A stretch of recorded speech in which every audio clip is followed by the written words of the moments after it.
What's up, everybody? We are back with another episode of the 10-7 MMA show. And as people start to make their way in, it is myself, Jose Kapadia, and Justin Guitar Hero Janes back with our regular Friday show. And we are so excited because there's a million things that have happened this week. We've made videos about it. If you guys have been following along with the channel, so much drama is going on in the world of mixed martial arts. I switched them. You see, I saw that. I saw that. You just switched it. So if you click it, and you can drag it side to side. Oh, no way. Okay. So for those of you guys who are, hey, what's up, Tehran? For those of you guys who were complaining last time when we were on different sides, it was because I think Justin, when he joined the show, I don't know exactly what happened. Maybe because you're using the StreamYard account. So he put you on the other side, but Justin just, hey, Tehran says, good to have Justin back. He was able to switch it around. And so now we're back to normal where I'm on the left, Justin's on the right. So you guys don't have to get thrown off. But anyways, welcome back, everybody. Yeah, we've been cranking out a bunch of videos, particularly about Dricus du Plessis. Hey, Andrew Nance says, let's go, Andrew. Yes, sir. So I've been dying to talk about this, and Andrew says, goats. Thank you, Andrew. Appreciate it. I've been dying to talk about all this stuff with you because it has been insane, and I wanted to get your thoughts on a lot of the drama with Dricus. So, Justin, let's just jump. Oh, first of all, before we jump in, let's quickly just talk about what you're doing later today, because this is a big deal for Justin. So for our community, for all you guys who have been kind of with us from the get-go, Justin, take it away. What's going down with you, and what's the big news? Man, huge news for me, man. You guys know one door shuts, one door opens. I'm nearing the end of my fight career. I don't know how many fights I'm going to have left. I still want to compete. I still love competing. But I'll be straight with you guys. My heart's just not into it like it used to. You know, I got to the top of the top. I achieved all my goals. And now I'm finding myself in, compromising positions, and I'm just not able to get out of them like I used to when I was younger. My age is catching up to me. My experience is catching up to me. Yada, yada, yada, bullshit. So going forward, I've really had this identity crisis of being a fighter for my whole life. And now I'm transitioning out of that part of it, and I'm not really sure where to go. And, honestly, man, I got to tell you, by Huzefa's guidance, who's really given me a lot of confidence with speaking on the podcast, doing commentary, and, and I'm not saying begging me to quit fighting, to save my brain, but really being a heavy supporter, including my family. And, when you hear from your mom or your dad or your friends, it's like you're supposed to say that, but then you got, or not even so much your friends, but when you have your friends saying like Huzefa has been really guiding me and, telling me how good I am at this commentary and how good it's like, it's something that I just do naturally, man. Just like talking on the podcast. I don't really see it as skill. It's just like you and I are talking. Fortunately, John Morgan, one of the best guys, I was on the show a couple weeks ago. He covered for me last Friday. He's a legend of the sport, MMA Junkie. He came up with MMA Roadshow. He's guide to Division I commentary. He's retiring at Tough Enough, and he called your boy to take over the lead commentary crew for the Tough Enough series in Las Vegas. So, guys, tonight will be my first lead at the Pearl Theater at the Palms for Tough Enough Rodriguez versus CB. I'm leading the crew, man. I'm not a secondary. Like when I've done it before, I was the secondary guy. But now I am the lead. It is my show. It will be run the way I want it to. And the possibilities are endless. Justin Bernard is the announcer for Tough Enough. He does Dana White Contender Series. He does Power Slap. He's done UFC Fight Nights. And this is just the beginning for me, guys. This getting my foot in the door on UFC Fight Pass, leading this crew. I want to show the world how good I am at what I do. And I plan to be in the UFC by the end of the year. Justin, my Wi-Fi is kicking in and out. Hold on. I'm going to try to switch over to my personal hotspot. Give me 1 second. It's like resetting every so often. Anyways, but it's good that you're on StreamYard too, because it didn't cut up your whole discussion. But anyways, guys, I wanted to say, and Tough Enough is a huge promotion. This is a really big deal, and it's a big feeder to the UFC. And hopefully eventually we'll it's the biggest. And eventually, hopefully, we'll get to see Justin commentating for UFC fights. That's going to be on the horizon, which is amazing. So major congrats to Justin. But if you guys do want to check out Tough Enough, there's a big prospect, somebody from Justin's gym that was on the show on Monday that's fighting tonight. So definitely check that out. I think it's the promotion to watch, especially if you want to see up-and-coming fighters right before they enter the UFC. Vets. There's a lot of UFC vets on the card, too. Oh, okay. Oh, yeah, and I think Kobe is fighting a Bellator vet. That's what he told me on Monday. Yep. Yeah. And, he's a fucking really tough dude, man. Colby's as tough as they come, though. Colby is one of the best up-and-comings. I wish I could have been on the show with you guys. I'm sorry for missing those two show guys. I just got, mishap with my plane. with my flights and stuff. I'm working out today. They asked me to be at the venue at 2 o'clock, and I said, no. I'll be there at 2:30, 3 o'clock because I got to get this show done. I cannot miss 3 in a row, and they understood. So this Tough Enough is a big supporter of the 10-7, and they want to start featuring us on the Tough Enough social medias. So that's super exciting for us as well. Let's go. Andrew Nan says, hit the like, boys. I agree. Johnny Monday is back. Johnny Monday has been commenting a lot on our videos, especially my Drickus and Khamzat videos. So we got to get right into the mix. Johnny says, what's up, everybody? Exciting news about Justin's commentary. Very exciting. We got some other Lions fans in here. Looks like Andrew, let's go. He knows the Lions. But let's talk UFC because craziness is unfolding in the UFC. And we got to talk about DDP's coach, waiting for the contract, all of this. Oh, shoot. No, you know what? I don't think these. Oh, you know what? I changed these titles here. Okay. I'm so sorry. I have to figure it. I have to do this because when I made a video last night, I changed some of these titles and then I messed it up. So our first topic, give me 1 second, guys. While he's doing that, guys, Tehran, who is the 318 main? Wait, 318 was announced? You just said, what do you guys think of the 318 main? Wait. Somebody tell me. I don't know what this is. Tehran said it. You know, he always has the inside scoop. So I know. You're going to respond now. Okay, hold on. Celine's the best.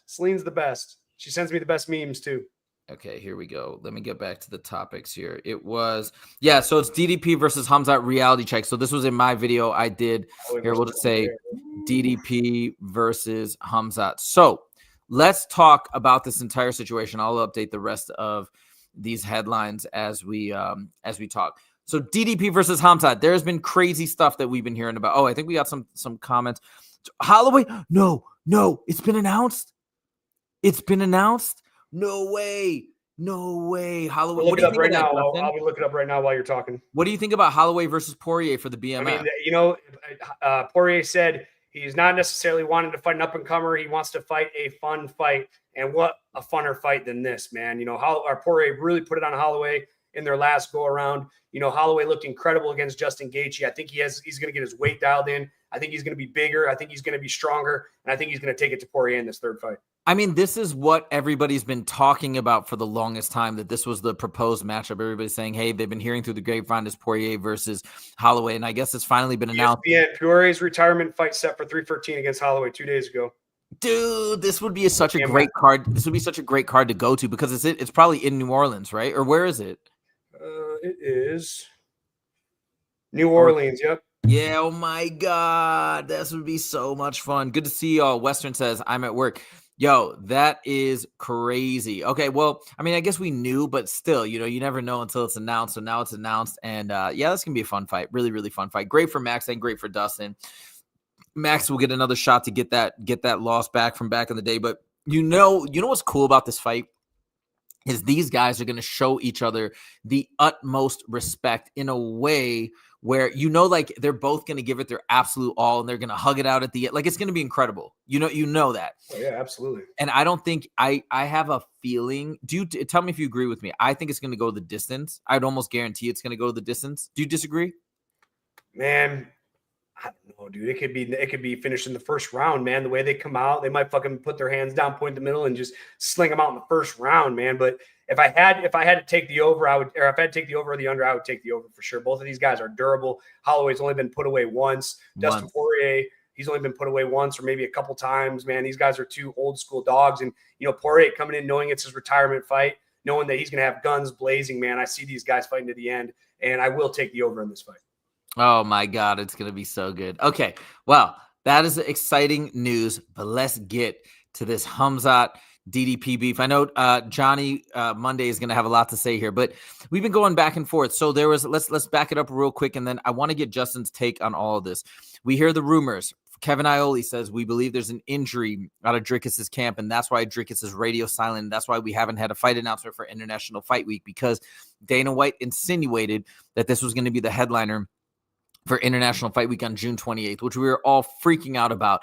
Nothing. Khamzat then comes in and says, this guy's BS guy, also adding fuel to the fire, making us think that, yes, there is definitely an injury and something's happening. Then Caio Borralho says, yes, he believes it's a broken shin is what he's been hearing through the grapevine. Again, all unsubstantiated. People who want to get mad and say, hey, you're running with reports that are essentially hearsay. Yeah, I fully acknowledge that, but we're not a news channel. We're a channel that comments on things that are being talked about. So that's not off limits, in my opinion. I found it interesting. I want to talk about it. I'm just saying, because people get a little bent out of shape sometimes. We're not a news organization. We're an MMA channel that loves mixed martial arts, and we want to talk about these things. Anyways, I digress. So then that came out. And then finally, Drickus comes out with a statement earlier this week saying there is no injury. I've just been watching along. This is funny. I'm the champ. I get to decide when we fight. Now, when I saw that, I was suspicious because I was wondering why he was silent for so long. And or is there an injury that they don't want to disclose? Because why would they if they don't have to? Because it could expose a potential weakness. And this is what I wanted to hear your thoughts about. But then Drickus' coach comes out and does an interview, which I already made a video about, saying exactly that. Again, explaining that there is absolutely no injury in his words, and saying that the fight contract was never signed, which it may never have been. So it wasn't officially a pullout. But it still doesn't negate the fact that I think that's what the UFC wanted. They wanted International Fight Week. It was the perfect storm for everything for this fight to happen on the biggest fight of the year. And so I think that was what was being discussed. Something has happened, but maybe they need more time for the fight camp, or there was a little injury. I don't know. But now he's saying it's going to be sometime in August or September. So Justin, what is your thoughts on my theory that, yeah, maybe something happened, but they don't want to tell the public because they're not technically pulling out. They just had to delay the date. They don't want to tell the public or Khamzat's camp that there was an injury because it could expose a vulnerability. Oh yeah, absolutely, man. You don't want to, there's no point to talk about it until, maybe he hurt his leg and, someone saw that he hurt his leg and, he didn't want to talk about it until he was sure. Maybe he had to go get an x-ray. Maybe he had to do a follow-up with the doctor, man. This isn't like, we're talking about the fight game. You don't want to talk about things that you're not sure of yet. You know what I mean? And there's been times where, my foot swells up and it looks like a grapefruit. And I was like, man, it's definitely broken. I go and it's just a heavy contusion or a bone contusion, and people a lot of times will make the injuries seem a lot worse than they are. So I respect DDP in how he went about things. There's no reason to talk about hearsay stuff if it's not for sure. And I'm totally fine with how he handled it. So now the talks are, at least this is what his coach said, that they think the fight's going to happen. He said July, August, or September. Do you have any notion, any indication, any inkling as to which might be that right date, that right time for this fight? It just depends on how long it takes him to recover. Like people are talking about, they're going to fight at the end of the year, man. And dude, if he has a serious injury, he might be out for 4 months. He might be out for 6 months. And then he has to put together an 8-week to a 12-week fight camp, make sure he's in shape. That's the thing. If this fight doesn't happen, I think that they need to go with an interim belt. Caio Baralhe, man, he's the guy to go with. 8-0 in the UFC right now. Incredible finishes. The Fighting Nerds have so much hype behind him right now. And, like I said in my video, they're like, oh, well, he submitted him in practice. And you saw my practice rant. Yeah. I hate that shit, man. Don't talk about fucking practice, man. You put yourself sometimes in a bad position. Maybe he started on his back. Who knows what it is? But to say that you beat somebody in practice and then be like, oh, we can't fight him because we already beat him in practice is the dumbest shit ever. Khamzat, I love Khamzat. I think he's an awesome fighter. I know he's your favorite fighter. The problem I have with Khamzat are these long layoffs, man. It's like he came into the UFC, fought twice in a week, and then he was knocking guys off one after another, and then he has a long layoff, and he has 3 fight cancellations. Then he fights once, then he has another long layoff. Now he fights this year. He beats Robert Whitaker in the first round, and I really don't think this fight is going to happen until springtime next year. Oh, I really have a feeling about it. I think Khamzat needs to step up against Caio and fight for an interim belt. I think fight makes sense. It keeps him active. And if it's a fight that he's sure he's going to win, perfect. Let's knock this 8-0 guy that's coming up through the rankings. Give this guy a shot. He's 8-0 in the UFC. He's done enough to prove his worthy. And I think he's first in line for a title fight? Absolutely not. Khamzat is. But right now, if DDP's injured, Khamzat has to stay active because a lot can happen from here till the end of the year, or a lot can happen from here until springtime. What if, they schedule their fight in December and Khamzat has to pull out? What if he gets injured? These guys need to be active. And my biggest problem I have with Khamzat is just he's not active enough. He's always he's pulled out of 4 fights because of injury, or his opponent gets injured, or there's some circumstance that the fight has to get canceled. Now here's another one. That's not his fault, but still it happens. Now we wait another year. We're giving a whole nother year of training for him or his opponent to get injured, man. I just don't like it. I I'm really hoping that this is not true, and I want to believe their coach, his Dricus's coach, that they're waiting for the contract. He said they're going to get it in about the next 2 weeks, and they're going to sign it, and then they're thinking September at the latest. I pray that's the case. If it's December or later, that'd be such a bummer. And then I would agree with you that probably Khamzat would need to take a fight in between. But I think I'm going to stay optimistic, and I'm going to say by the end of the summer or the beginning of the fall, this fight finally happens. Now, Johnny Monday says yes. My only thoughts are, and I agree with you, that he hopes that when they actually step in there, we can really see who the best man is. No flukes, nothing strange. Hopefully we get to see it. I think we will. I think if there is something going on with DDP, I'm assuming it's minor and that they are right around the corner and scheduling this bout, or maybe they're just keeping it close to the chest. Maybe they're hoping it's minor. I don't know. I don't know what's going on, but I'm praying that there's some truth to what he's saying, and we're actually getting this fight happening soon. Johnny Money says Kyle is a terrible matchup for Khamzat, and especially if Kyle survives the first round. Khamzat is trapped between two monsters in Kyle and DDP. I mean, they're both great fighters, and they are both monsters, but I think Khamzat will have no problem with either. And yeah, I'm not looking at the footage from practice or those chokeholds when they're running drills as any sort of evidence. Everybody's been dismissing that because obviously, yeah, they're starting in certain positions to try and get the choke, and you're not trying to fight for your life in practice because otherwise you'd injure people. So all of that is out the window. But either way, let's pray, let's keep positive thoughts that this fight does actually get scheduled sooner rather than later. Okay, let's move on to topic number 2. Who is Ilia fighting? So Ilia Topuria, as McGregor says, it has now been posting that he's in training camp. Obviously, we know that Khamzat versus DDP is off the table. Now, this is no speculation. This is per DDP's coach. They're not fighting in June. That's done. It's over. So International Fight Week cannot be headlined by Khamzat versus DDP.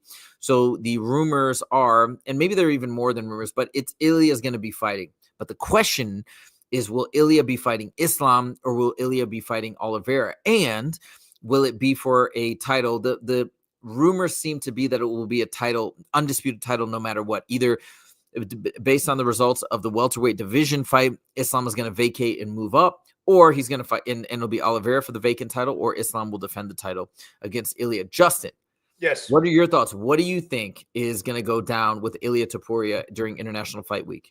Man, I mean, what an incredible fight that would be. But, as I made a video about, I agree with Islam in the sense of, I don't think Ilia's done anything at lightweight to deserve an immediate title shot. I think he has to go in there. He has to be a contender. He has to beat Charles Oliveira, and if he does that, then I think he's earned his way, knocking out Max Holloway. They're like, oh, well, he beat Max Holloway. It's like, yes, but he beat Max Holloway at featherweight. And then when Max Holloway trains for a featherweight fight compared to when he trains for a lightweight fight, these are totally two different fight camps. Calorie deficiency, the weight cut is harder. It's like, he gets knocked out. Like, I don't know, man. It's just really tough. I do want to see the Ilia fight. I do want to see the Islam fight. But as Islam said, if he goes out there and beats Ilia, say he finishes him in 2 rounds, and then Ilia goes and he fights Justin Gaethje and loses, Islam just lost all credibility for that fight because, oh, well, the guy actually wasn't that good. He was an incredible featherweight, don't get me wrong, but he wasn't that good of a lightweight. And I think it loses a lot of credibility. I think Islam is right in the sense that Ilia has to earn his stripes at lightweight. As a featherweight, he's arguably one of the greatest of all time, but Islam is not a fight weight. He doesn't fight like a featherweight. He isn't the size of a featherweight. He's huge. He's going to be bigger. He's going to be stronger. And, it's just going up in that weight. When Ilia puts on those extra pounds of strength and muscle, is he going to be the same fighter he was at flyweight? Time will tell, and I don't think the time should be told against Islam. I think it should be told against Charles Oliveira. I think that would be great. I would rather see Ilia versus Oliveira, and I hope that Islam does move up. I kind of hope that JDM beats Bilal. I think most people are picking Bilal to beat JDM, but man, that would be really cool. If JDM can get that victory, Islam moves up. That'd be so dope. And then Islam can finally achieve double champ status. And what a great fight Ilia versus Oliveira would be. Now, since that's a fight that you want to see, how do you think it goes down?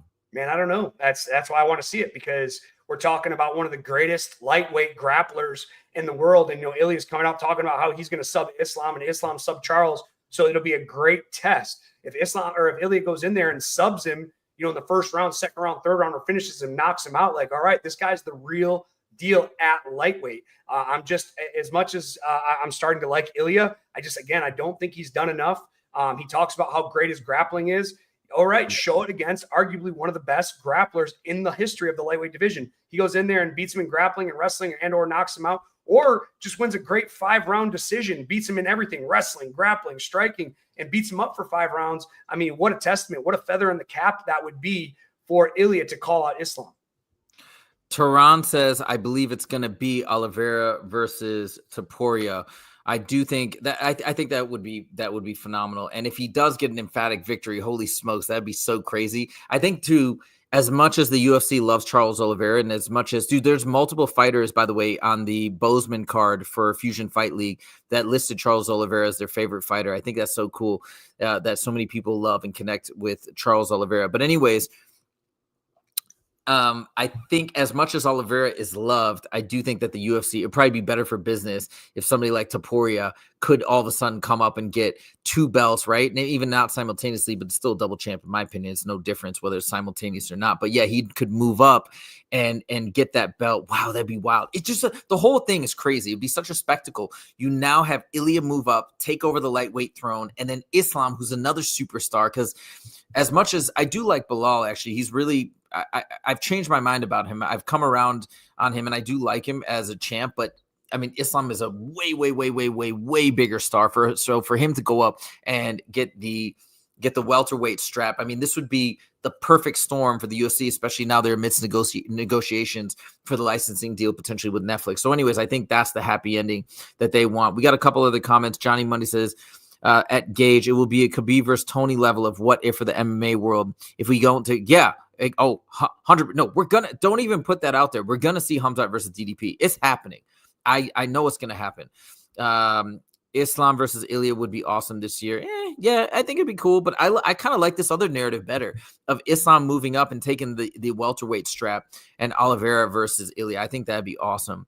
We've also got Tehran saying, I'm picking Oliveira to beat Topuria. I mean, that's going to be incredible. And Rafi is back. What's up, Rafi, with the quadruple hearts? Thank you so much for joining. Welcome back to the show. Now, moving on to topic number 3. Yep, I'm sorry to interrupt you, man. We have 5 topics today. Just 6. 6 topics. Yep. And we'll adjust as needed. You just let us know when you got to bounce. I just want to leave my house by like 10 after 2 is all. I got you. All right. Moving on. Next, we got Anthony Smith. You know what? Let's skip this topic because I want to jump to topic number 5 because we got the UFC Kansas City card tomorrow. We got a crazy matchup in Ian Garry at the top versus Carlos Prates. This fight is going to be incredible. Now, as I was flying to Bozeman today in the airport, I rewatched, I don't even think I saw his fight the first time against Li Jingliang, but I watched Carlos Prates versus Li Jingliang. I also watched Carlos Prates versus Neil Magny. Holy smokes, dude. His fight style is, so first of all, Carlos Prates is Muay Thai based, and the way he fights, I was listening to somebody talk about, I think also Yuri Prohaska fight like this, and we know King Green fights like this with the hands down. And one of the advantages of fighting with your hands low is it's harder for your opponent to see the punches coming, right? They come up, and you could probably attest to this as a professional fighter, but like you're not looking up here and boom, seeing it come straight across. They're coming from below your line of sight, so it can catch you by surprise. And that's what Prates does. The other thing that I noticed that's amazing about Prates is the way he glides with his footwork and the way he whips his punches. It's like it's the most awesome fluid motion when he throws that left and the right too, and it's like right down the line, just like a perfect straight shot. And I think that's how he's getting all these knockouts. I heard somebody once say that a lot of this natural knockout ability, and you can tell me if you agree or disagree, is how loose you can be when you're throwing strikes, when you're throwing punches. If you can be loose and kind of whip your arm as opposed to over muscling it, that's what creates that knockout power. So we've got something very exciting. Before we even get into the matchup, what are your thoughts on Carlos Prates as a Muay Thai striker? I mean, okay, let's talk about this. 4-0 in the UFC, 4 knockout finishes, 4 performance bonuses. What does it matter? I think that just those things right there nobody does that. Let me repeat that. 4-0, 4 knockouts, 4 performance bonuses. Like that's unreal.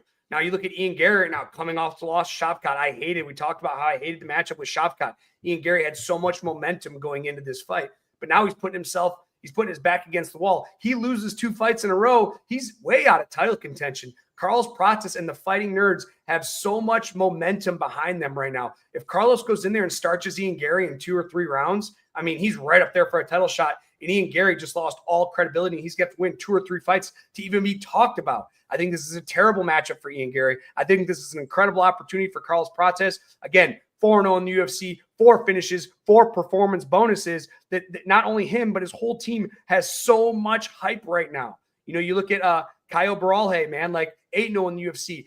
All the Fighting Nerds, they're all undefeated in the UFC. And man, this is just an incredible matchup for Carlos because, you know, although Ian Garry a couple fights ago before Shavkat, he showed off his grappling. He showed off his wrestling. He looked great, but it wasn't against Carlos Prates.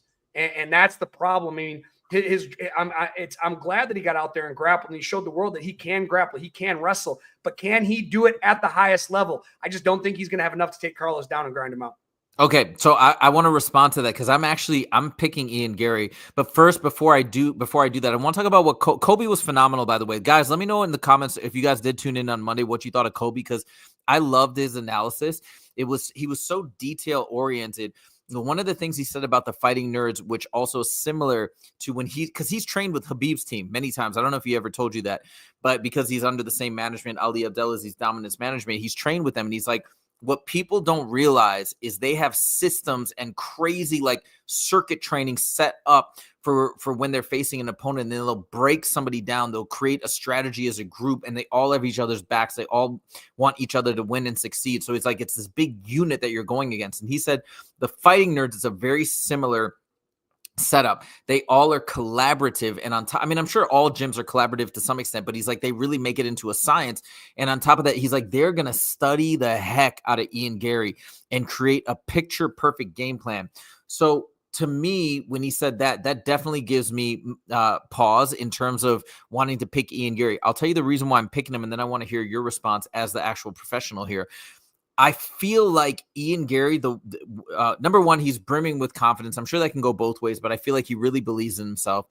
And I think that's going to go a long way. But number two, he's been so strategic in every fight. He doesn't get overwhelmed with the ego of wanting to be exciting or wanting to do this and wanting to do that. Remember, he beat Michael Venom Page in a very strategic way that a lot of fans were turned off by that fight. I wasn't. I thought it was excellent. I thought the strategy he executed was phenomenal, and he got the job done. So I feel like he's going to do whatever he needs to do to win this fight. And I think primarily what it's going to have to be is what Neil Magny tried to do, but was unsuccessful with, which is smothering him to some extent and using his jiu-jitsu. But the difference between Neil Magny and Ian Garry is Ian Garry has phenomenal striking as well. So I think he's going to put together whatever he needs to do, and he's going to make the victory happen. What's your response? Man, I mean, yeah, like I said, he looked great grappling against a pure striker. You know, Michael Venom Page, the UFC brought him on for exciting stand-up battles. That's why they put this matchup. When he came out and wrestled him, it's like, I mean, no offense to Venom Page. I'm a big fan of him. I like his style. I like his swag. I like the way he fights, but he's not a wrestler. He's never performed a takedown in Bellator. He's never performed a takedown in the UFC. And he got manhandled by Ian Garry on the mat. And I don't think that he ever thought that was a possibility. I think he thought it was going to be a striker's delight. Ian Garry came up, changed up the tempo on him, changed up the pace, changed up the game plan, looked incredible. But again, Michael Venom Page is like 38 years old, man. He might even be older than that. You know, I think he's 500 in the UFC. We're talking about Carlos Prates, 4-0, 4 finishes, 4 performance bonuses. These are 2 different animals. That's a college wrestler wrestling a high school wrestler. You know, there's never going to be like Ian Garry being that collegiate style wrestler. Not, I mean, just saying like from a skill gap, collegiate style wrestler wrestling a high school wrestler, man. He made it look easy. But again, Michael Venom Page probably never prepared for that. And even if he did prepare, he's just not known to grapple. He's not known to wrestle. Carlos Prates will be ready for that and everything that Ian Garry has to throw at him. Plus, after losing, let me talk about the momentum of losing, the momentum of winning. He's coming off a loss. If he gets hurt, is he going to buckle? Is he going to be able to respond?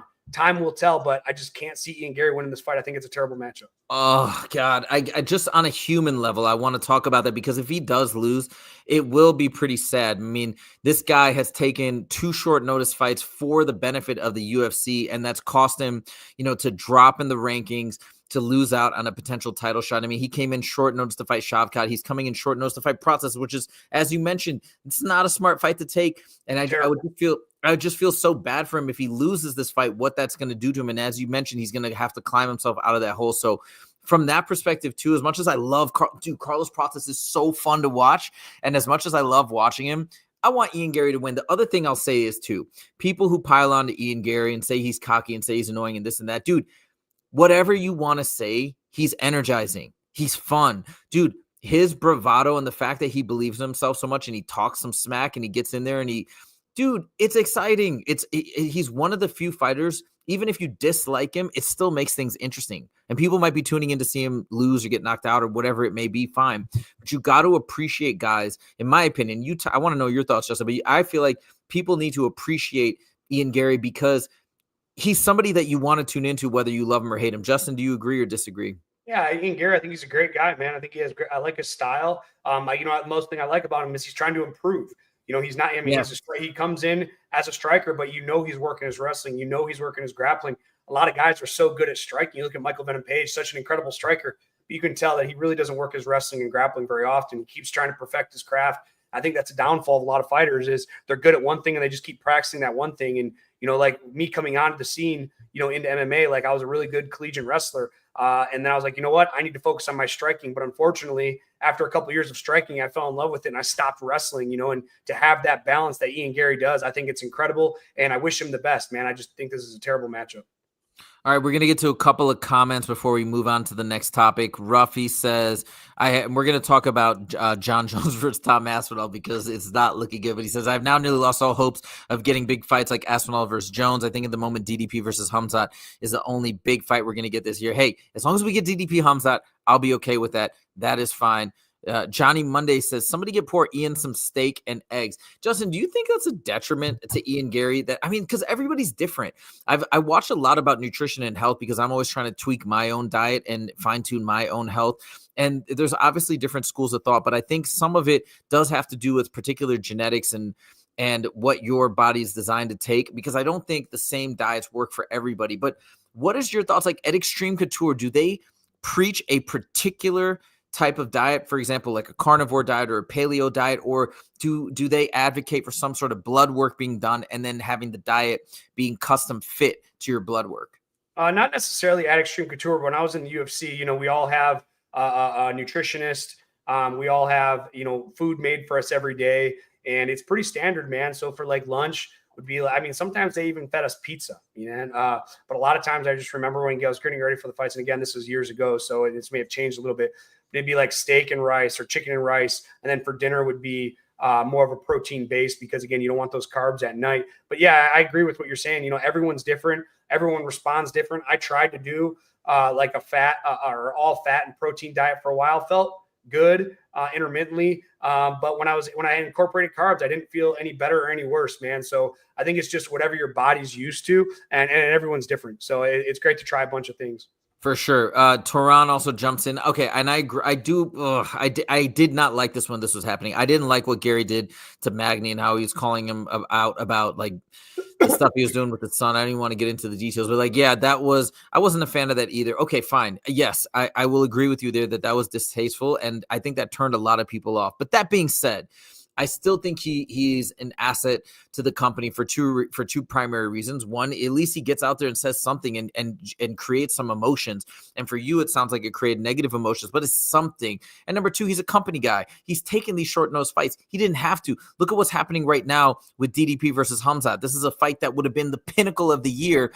And one side, now maybe he's not able to fight because it is an injury and something serious, but like, one fight that would just blow the roof off for the entire UFC is not happening. So you got to give credit to Ian Garry that he's always willing to step up. Rafi also says a very good grappler always wins against a striker. Not always, but like more, let's say more often than not, but still want to see Prates win this weekend. Oh, and listen what Rafi says. We got some support for the 10-7. Brother, we will make this channel big for you. I love this channel. You're not biased at all like a lot of streamers out there. Hey, let me tell you something. We try to not be biased, but everybody's got bias. And I do my best. You get in trouble for being biased, non-biased sometimes. Like my teammates, my coaches, they'll get mad at me. Like I've been bitched at by Eric before. It's like not supporting my guys. And it's like, dude, I'm not here just to support my guys. Like I want to give my honest opinion. And if you don't like it, that sucks. But if a lot of people do appreciate it, man. It doesn't matter if you're on my team, you're my buddy. I'm going to give you my honest opinion. And Jose, if I feel you feel the same way. I do, but like I'm sure people will criticize me about what I say about Khamzat and how I'm such a Khamzat supporter. So obviously I'm gonna have my moments too. But we do our best. Let's put it that way, Ruffy, and I appreciate you recognizing that. Carlos Flores, I'm gonna highlight one more comment. I want to move on to the next topic before Justin's got to go. He says Colby Covington stirs emotion. At what point do we draw the line on that? You're right. You're right. I don't think Garry is anywhere near as bad as Colby, not even close. I think the Neil Magny stuff. Granted, okay, remember, he jumped on I didn't like it either. So I'm with Tehran, okay? But he jumped on something that Neil Magny said. If you remember, Neil Magny said, I'm going to put a beating on you like I do whatever. And you know the line. I don't have to rehash it. So I think there's is a very different level of trash talk that Ian Garry engaged in versus Colby. Colby has gone to the lowest of the lows. Like Kobe is somebody that he's one of the few fighters that I don't even know, maybe the only one really that I just don't really have respect for, because it's a combination of very, very, very, very low blows. And then, and it's coupled with him not wanting to step up to the plate. For case in point, the horrible stuff that he said about Ian Garry and his wife. He talked all sorts of nonsense about Ian Garry's wife, and now he won't fight him. So it's like, what are you doing? Why are you doing this? What's the point? And then the things he said about Leon's dad. So yeah, you definitely, there has to be a point where you draw a line in the sand. I don't think Ian Garry is anywhere close to that, but that's my personal opinion. Okay, I want to get onto this next topic because Rafi did mention or somebody mentioned we're probably not going to get the Aspinall versus John Jones fight, and that seems to be the case. Now, Justin, let me fill you in case you didn't hear about this. Tom Aspinall said earlier that he's going to be making an announcement soon, but he didn't seem all hyped up and excited. So and there's other reasons. It's not just that. Chael Sonnen said earlier that he thinks Aspinall is going to be fighting Cyril Gane for actually, I think it might be for either the interim or the undisputed. They might force John Jones to vacate, but it looks like this might be the next fight. So I guess we're not getting John Jones versus Aspinall, which is a bummer, but I'm not that bummed. I can handle that. I'm okay with John Jones having done all he's done to step away and walk off into the sunset with this incredible record. Good for him. It is what it is. But Justin, let me turn it over to you. If this is real, what do you think about this matchup, Aspinall versus Cyril Gane? I hate it. Not a Cyril Gane fan. I don't want to watch him. After his one of the most pathetic heavyweight performances in the history of the heavyweight division against John Jones, getting subbed by a guillotine, not doing anything proper to fight it, not having any heart of getting out of it, just taps away right away. I watched it at your house in your living room. It was the most pathetic thing I've ever seen. Not the most pathetic, but it was just such a pathetic showing of Cyril Gane. He moves like a lightweight and he does this, he does that, and he gets submitted by one of the first submissions you're ever taught as a grappler in the first round against John Jones after a long layoff. And look what Stipe did with John Jones, just to show how much he's lost. I was so unimpressed with Cyril Gane. I thought he was going to come in, put on a fight. Aspinall goes in there, and if it goes to decision, all anybody's going to talk about is, well, Gane got finished in the first round, Aspinall went to decision, or Aspinall doesn't finish him to the third round or the fourth round, or Aspinall loses, and it's going to take all that credibility from Tom Aspinall. I'm not a Cyril Gane fan after that fight. All the hype behind him was bull. And as we're watching the fight, Cyril Gane did nothing proper from a beginner level white belt to get out of that guillotine. He essentially conceded the position, gave it up, and tapped out faster than anything I've ever seen. And it was just a pathetic showing. And I understand getting caught, but guess what? When it's in the first round, compromise yourself, he didn't do anything correct. And you know what I mean? Like, you look at Lyoto Machida, he got put in the same move against John Jones, and he had the heart and the wherewithal of a real fighter to get put to sleep. Cyril Gane chose the easy way out and tapped out in the first round. I thought it was pathetic. I hate this matchup. Wow. Look, I don't disagree with your analysis. I actually, to the contrary, I'm a pretty big Cyril Gane fan because I love watching his striking and his kickboxing. We got a new somebody on the stream that I don't recognize his name, so I want to highlight his comment. Shakar Dahia, I hope I'm pronouncing your name right. He says, yeah, and he also did not like the poor performance of Gane versus Volkov. That was a weird one because I think Volkov did win, or most people thought Volkov should have won that decision. Even Dana White said that, and Gane got the win. And I know people are also upset if this fight does happen that Gane's only getting it because of a bad call or a bad decision. And Shakir also says, absolutely hate the favors that Gane gets. I guess he does get favors. Other people have talked about it because I think him being French, so he brings the French audience, so the UFC likes that, or at least that's what people like MMA Guru are saying or whatever. But I don't know. Me personally, I like his personality. I like his fighting style. And fine, maybe he had one pretty big flop against John Jones, but think about all the pressure that was on him. He was under the bright lights. He's fighting the most historic fighter and the most dangerous fighter in the history of the UFC. So I feel like he gets a little bit of slack there, but I think he did well in his last 2 fights. Even if you say he lost to Volkov, it was still a close fight. And I mean, he got the decision. So I don't know. I personally am excited for this fight, but do you think he's going to get just destroyed by Aspinall? Do you think the matchup's going to be bad?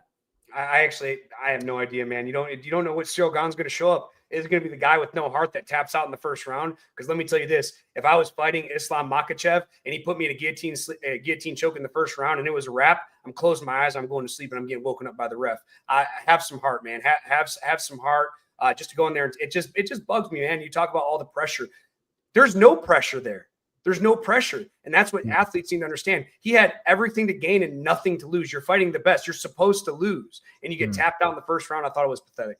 Well, you're the expert on this front. So, I'm merely a fan. And if you say that, I can't say that. You know what I mean? Because I would be talking out if I got the call that UFC called me, and, hey, you're going to fight Islam Makhachev in 3 weeks. Oh, dude, I'm gleaming. Let's go, man. Let's go. Sure. And he puts me in a compromising position. Unless it's going to break my arm, blow my shoulder out, blow my knee out or something like that. But a choke, man, close your eyes and go to sleep, dude. It was pathetic. And he didn't fight the hands. He didn't try to roll out. He just got put in the position, pinned up against the fence, and tapped out like a child. And I lost a lot of respect for him because all the hype he had coming in. Oh, he moves like a lightweight. No, he looked like a fat slob. I'm going to say he looked like a fat slob. I mean, he's jacked up and he's super strong and all that. But he just looked like a bum. He got put up against the fence in a guillotine choke. He didn't try to roll out of it. He didn't try and fight the hands.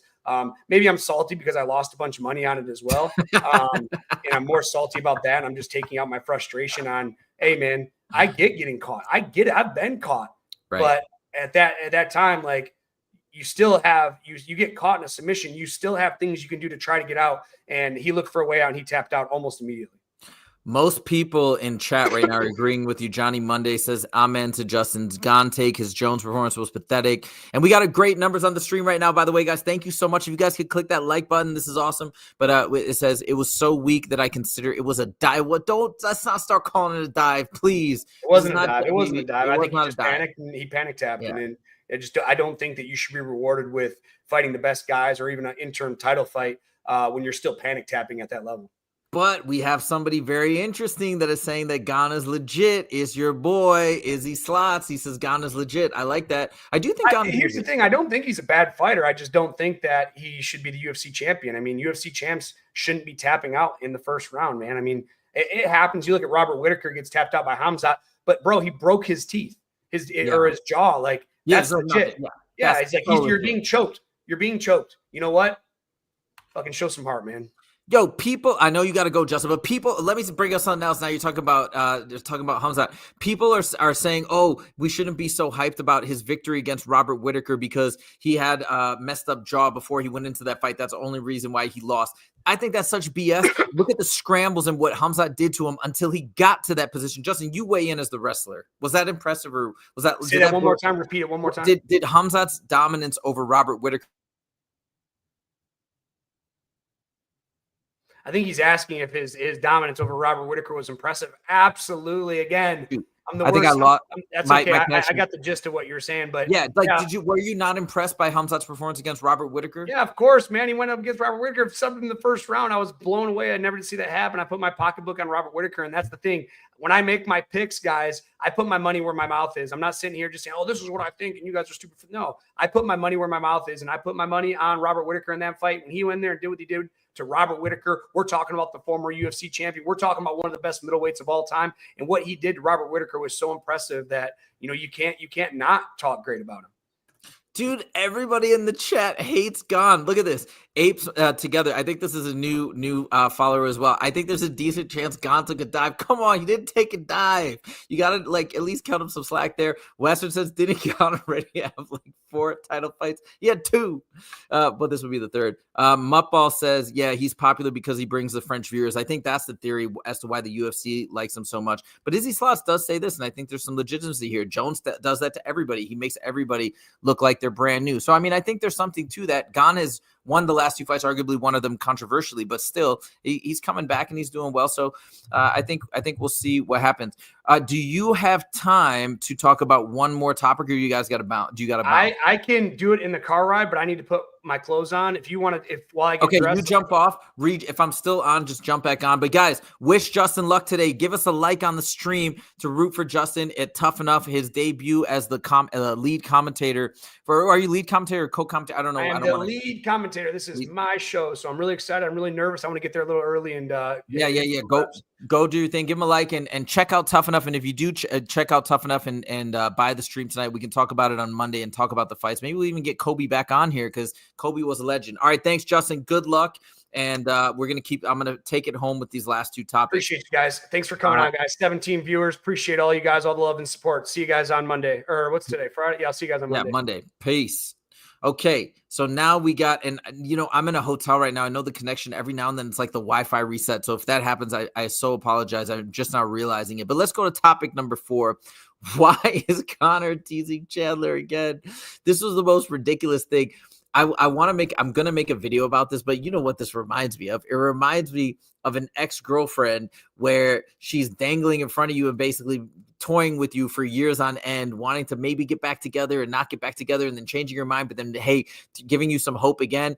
That's what seems to be happening here. And what is Conor is saying unfinished business. He just went on Tucker Carlson and talked about how he's planning to run for the election of Ireland, president of Ireland, which I don't think he's going to win. I don't think he has a chance to win, but he's talking about doing that this year in October, November. He's not going to be training. What's happening? Why is he doing? I don't understand why he's doing this to Chandler. Is he just messing with him? Is he serious? What are your thoughts? What's happening here? I mean, it's almost coming to a point where I don't even want to talk about Conor in the context of the UFC anymore, because it's just ridiculous. And I don't know. I feel bad for for Michael Chandler at this point, because it's just become a massive joke. At the moment, so Shakar says, at the moment, Conor is only a troll. He's not barely even a troll. I don't know what he's doing. He's doing interviews with Tucker Carlson, going to the White House. I think he's trying to be a politician. Now, that being said, the reason why I say I think he's going to realize sooner rather than later that this is, well, I think, stranger things have happened, I suppose, but I believe he'll realize it's a pipe dream, because I think he literally is fighting for one issue in particular, which has to do with illegal immigration. I don't think he has much political know-how in terms of anything else and any of the other major issues. That doesn't necessarily mean he would be totally out of the running per se, but I imagine once he starts to realize exactly what that role will entail, how much work it will be, how, he complained about having to work on the movie set and how difficult that was. I think he's going to change his mind and stick to fighting in his other businesses, but that's my theory. I guess we shall see. Tehran says, I laugh when Conor made that tweet. Jealous. I mean, literally, right? Did you not think immediately of a ex-girl, like toying with you, trying to like be, give you hope that you're going to get back together with her, and then running off again with another dude, right? Like, that's the only thing I could think of. And sad, a little bit of funny, but also sad. He's absolutely giggling behind the screen. I don't even know if he's giggling. I think in his mind, he's thinking everything is possible. I think he can't decide what to do, and he's just totally all over the place. All right, enough of that. That was just a quick one. And the last thing I guess we'll end on, this was topic number 3, but we're going to end on this as we close out the show. I got to get to weigh-ins as well myself for Fusion Fight League. Those fights are going down tomorrow, and Justin will be flying here tomorrow, and we're going to co-commentate. So he's doing commentating gigs 2 days back to back. Anthony Smith's finale. This is his final fight, and man, this is one guy that, and I know this because we had a video that got like 40,000 views about Anthony Smith and Michael Bisping. This guy gets so much hate. He gets so much hate. I don't really understand it. I've talked to Justin about it, and Justin likes him. I like him. I think he's a great analyst, but he's a heck of a fighter. He's got a lot of heart. And yeah, I don't really understand why people talk so negatively about him. He's put on some wars. He's lost teeth. He's gone in there brawling, even against Dominic Reyes, where, I mean, he got beat up bad, but he never gave up. He's going in there and doing this. I don't understand all the hate, but whatever it is, man, this guy is a vet amongst vets. He's been in there for a very long time. He's fought crazy battles throughout his career, and now he's stepping in there one more time. I think Michael Bisping and the whole Believe You Me podcast team still has his back. They all are predicting that he's going to get the job done. I think Michael Bisping in particular says if he puts in the right training camp, he's going to get it done. He's obviously fighting somebody with tremendous knockout power. He's had like a ton of first round finishes, but apparently he only wins if he finishes in the first round. If he goes beyond the first round, he loses every fight. So it seems to be that the formula is if Anthony Smith can make it out of the first round, he may have a pretty good chance of winning this fight. But regardless, this fight, it's so cool. And this is one thing I would have loved to talk to Justin about. This fight, in Anthony Smith's own words, is really about, I don't think it's about winning or losing. He says he doesn't want to take, he wants to give it his all, more or less. Oh, we see Justin there. So, Justin, I'm just filling in everybody. What Anthony Smith said in his last interview was, I think Brett Okamoto or somebody asked him, what do you want out of this last fight? I can't hear you. Hold on. Okay. Oh, maybe. Yeah, so he said, are you looking for, right, go ahead. He said, Anthony, or what are you looking for in this fight? Are you looking for a victory or what? And he said, no, I'm not really looking for a victory. He's like, I just don't want to be hesitant. I just don't want to leave anything leave anything back, hold back from what I can fully do and just give it my all and leave everything out on the table for my last performance. What do you think about that mindset for Anthony Smith, a vet of the game who's been there through it all, who gets so much hate that I said at the beginning, which I don't understand. I feel like it's totally unwarranted. What do you think about him going into this fight with that mindset as he takes his final bow in the cage?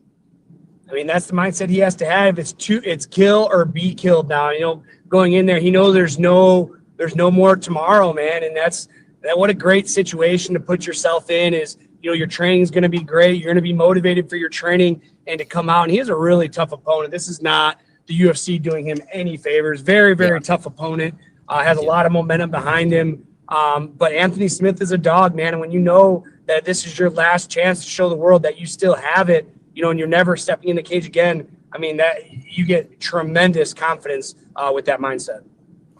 All right, we got a couple comments. So again, talking about the hate that Anthony Smith. Oh no, Lane is actually just saying he may die. Yeah, Zhang hasn't lost since 2019.